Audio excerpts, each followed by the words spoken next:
Welcome to the Passion Project Revolution, where we explore the highs and lows of creating passion projects.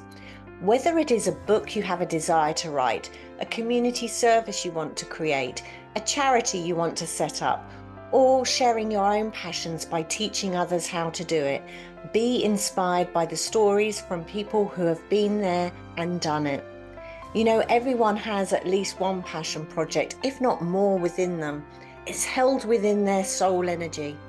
And if, after listening to today's podcast, you want to discover what passion projects lie within your soul, then I invite you to download the Soul Creation Collage Workshop for free and start unlocking the potential within you. You'll find the link in the information section. But for now, sit back and enjoy this inspiring installment of the Passion Project Revolution. Welcome to another episode of the Passion Project Revolution, and today I have a very, very special guest. Well, she's very special to me anyway, because Elsie was the first person who really introduced me to project management, an amazing project that we set up under Barnet Voice for Mental Health. But I'm getting ahead of myself here. So let me introduce you to Elsie Lyons, who was the founder of Barnet Voice for Mental Health, which started as a group advocacy project for people with mental health issues by people with mental health issues, which then branched out into offering peer support. And then later we set up a project, a crisis house project together as well. And it ran for 33 years before being incorporated into a larger disability project.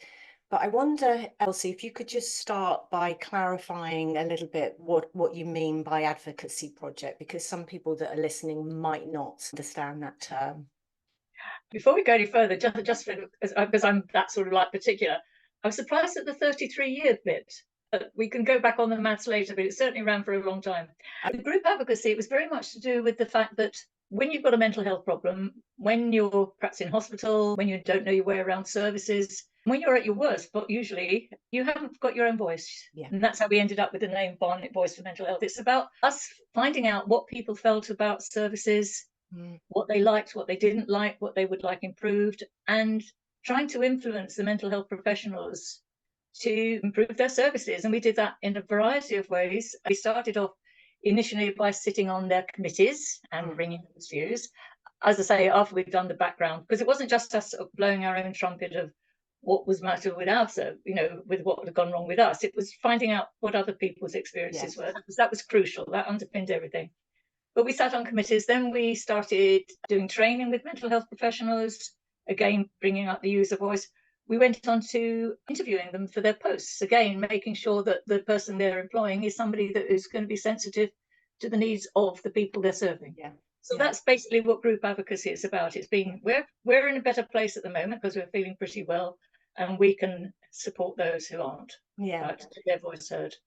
So I know when I first approached you to do this interview, you were a little bit surprised that I saw it as a passion project. For me, it was like when I was setting up, when I was creating these podcasts, you're the first person I thought of, because, you know, it was an organization that came from your passion to help others. You know, you'd been in that situation yourself of being a recipient of mental health services, and your desire to create change for others that were going through, you know, similar experiences, is what drove the project to be created, I guess. And so, question I have for you is, when you first started, because I know this history, you started having meetings in your front room in your house. When you first started, did you have any concept of where this project was going to end up, or how it was going to develop over the years? No. It's a very short answer to that one. I can remember somebody who was very involved with us at a time when we were coming together as a group, when we were thinking about what our values were, our mission statement, and he said, we are evolving. And I think that's what the organization did over the years. It evolved from one thing to another, to another, to the crisis house, we lost the funding for that, to a support drop-in centre, and it evolved. Yeah. And what do you think was the biggest challenge that you faced in, first of all, setting up this project, and then, as it evolved? It almost felt funny sort of way that I didn't set it up. Right. I know that sounds a bit strange. I won't give you, in terms of time, I won't go through the stage, but I was talking to my husband just now about it. A seed was sown. I went to, I'd already got involved sitting on a committee. Yeah. I'd been to a big community care conference, and I found out what was going on in other parts of the country. And I said to the director of mental health services in Barnet, if you want this job done properly, you're going to have to employ somebody. I said, because who am I representing? I said, I'm representing myself. And by this time I was running a patients' council in the local psychiatric unit. And I said, there's a whole community out there. So it grew from realizing that say you have to use a representative was meaningless on a committee. Yeah. And because he was committed to user representation, without him, it wouldn't have got going. He found the funding to get me into post initially on 10 hours a week, which then gradually grew and grew and grew. At that time, I think in my naivety, thought that the funding would always come through from the borough. And I can't remember your exact question, but looking back, anybody setting up a project, I think really needs to, if it's that sort of project, I mean, you mentioned my daughter earlier on, and that you'd interviewed her. Her project is very much a personal, delivers a service sort of project. This was very different. And I would make sure that you've got somebody who can fundraise for that sort of project, fundraising, because that's basically in the end where we fell down. Yeah, because I mean, one of the things that I've noticed, from all of the different projects that I've created over the years, and also the interviews that I've been conducting, is that quite often projects, the passion projects arise from our own sort of steely determination to do something different, to share something that we're really passionate about with others, but we're a lone person, and we have to be the master of, jack of all trades. I used to call it a chief cook and bottle washer. Exactly. And this morning, I was having to redo my website, and there's something else that I've got to do, and it's all of these things that I never thought I would have the skills to do. And I think you are absolutely right. When it comes to setting up a community project, you really need to understand about fundraising and who to go to, because there are so many different pots of funding out there. And if you don't know about them and you don't know how to access them, it can, it can just take on a whole job role in itself, isn't it? It is, because you're trying to do that, and you do find out some things that you're trying to do at the same time as actually running the project. Yeah. Exactly. And dealing with all the issues that are involved with running a project. Yeah. And something suffers. Not least because in the end of the day, it's the people that you're involved with that sort of take priority. Yeah. And well, thereby hangs the tail, as they say. Exactly. And I remember, when we were working together, we would often, just put in ridiculous hours, working to get the job done. Crazy. And the thing is, you do that because of your passion, because of the love of what you're doing. But what do you think has been perhaps the biggest lesson for you? Oh dear, biggest lesson. This is going to sound really odd. I hadn't really thought about this question in that way, but I suddenly realized the biggest lesson at the end for me was having to let go of it. And sorry, you who know me well know that I get quite emotional, and because of health issue at the moment, I get even more emotional. I think when I realized, if in a sense, that the writing was on the wall, I was retiring at this stage. I had somebody in post, but I knew the funding was not going to come, that we would have to sort of be incorporated. And my feeling at the time was, it played a very important role in people's lives. It could continue to do so, but I've got to let it go.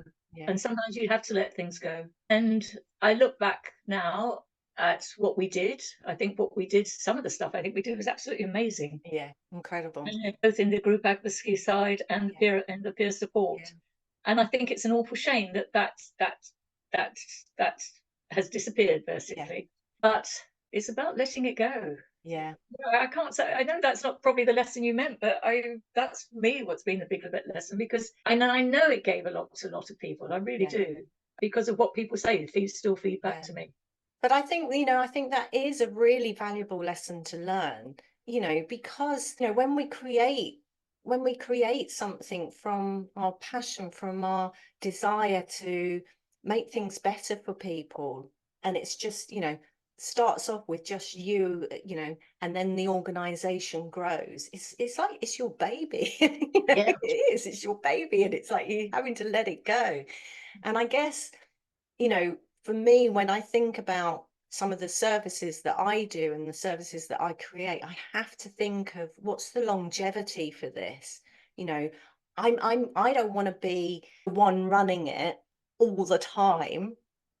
And so, what's that? What did they call it when we were doing funding applications? Was it the exit plan? Yeah. What's my what's my exit plan? How am I going to hand this project that I'm setting up over to someone else to take over, to make sure that it continues? And it's often something that you don't think about at the initial stages when you're developing a project, because no one wants to think about, it was a long time ago that you first said, probably retirement was furthest from your mind at the time. And yet when we're setting up particularly community projects, we do have to think about, okay, so what happens when I get to a point where I want to retire? How am I going to hand over this? How am I going to ensure the consistency and the longevity of this project? But the longevity, I mean, in terms of who we handed it over to, or who I handed it over to, it was in beautiful hands. Yeah. But we get back to the bit about the funding. Yeah. By this time, in terms of a group advocacy organisation and peer support, that had gone off in so many different directions. The mental health trust themselves were doing peer work, as everybody else was doing peer work. So you didn't need to have an actual mental health organisation running peer support themselves. In terms of the group advocacy, I think it had what I call its golden era. I think, again, it's, I don't know, perhaps we were too much of a nuisance that we kept challenging them. I don't know, who knows? But it's like we got on a lot quicker without them. But I don't know. I can't honestly. That's a bit unfair. But what I'm saying is, in many ways, the funding wasn't there, and the enthusiasm for mental health organisations and user groups, as they were called, at one time it had been quite fairly easy to get funding. That had also died. So it was just a funding issue, really, that killed it in the end, I think. Yeah. And it's, and I think that is one of the challenges with community projects, because it goes through phases, doesn't it? And things are popular for a while, and there's loads of different pots of money, and then, the economic climate changes, government might change, lots of other stuff can change around it, and then suddenly it's not so popular to invest in mental health advocacy and the service user voice. And it's really sad, isn't it? And it's one of those things that I don't know that we can come up with a solution for that, in just a short podcast. But I guess it's something for people to consider whenever they're setting up a project, is, where are you going to generate, funding? Because, there are income generation opportunities as well, which social enterprises, things like that. But then again, it's like, I remember when we were running the crisis house, and we had to get a pot of money from one part of the local authority, and then it's like we have to word things in a way, and we have to kind of mold to fit their model, and and then you lose the original vision for what it was that you're trying to create. So Elsie, I really appreciate you coming to talk with me today. And I think it's been an interesting start of a conversation around, community projects and, that issue around funding. Is there something you would like to leave the audience with, some pearl of wisdom from your many years? You said somewhere at the beginning about about my passion to serve. I think for me it didn't start that way, but once I realized that I was being offered this job, and that my life could have gone in two different directions at that time, and I decided that yes, I had mental health problems, and that somehow I was being, you talk about this grand word called vocation, but you get that sort of, if you don't want to use that word, but that pull in the heart, that somehow this is where you're meant to be. Now, that's what led me on with all the things we did. As I say, then there was the letting go, but then something else comes up. Yeah. And something else did come up. And I'm in a stage of my life now where, because of health reasons, I'm having to let go of that. Change isn't always easy, but it's being open to change, being open to, and whatever you're doing. Something I read very recently, I think it was, I can't remember who said it. Well, somebody called Thurman, I think, but it's about do what you enjoy. Yeah. And I think it's, whatever it is, whatever stage of life you're in, and whatever you're capable of doing, whatever you do, enjoy it. Yes. And sort of, and with the enjoyment comes the love, comes the peace. Yeah. And I have to say, of, all the people that I've had the pleasure of working with, you are one who really is able to embrace change in a graceful way. Might not always have felt it, but as someone who worked with you, that's always, you carried that calm, thoughtful, graceful way throughout the change. So thank you so much for sharing your experiences today, and thank you for giving me my start in project management. It was such an honor to work with you. Thank you. Well, it was, as you know, we had a great time together. We did.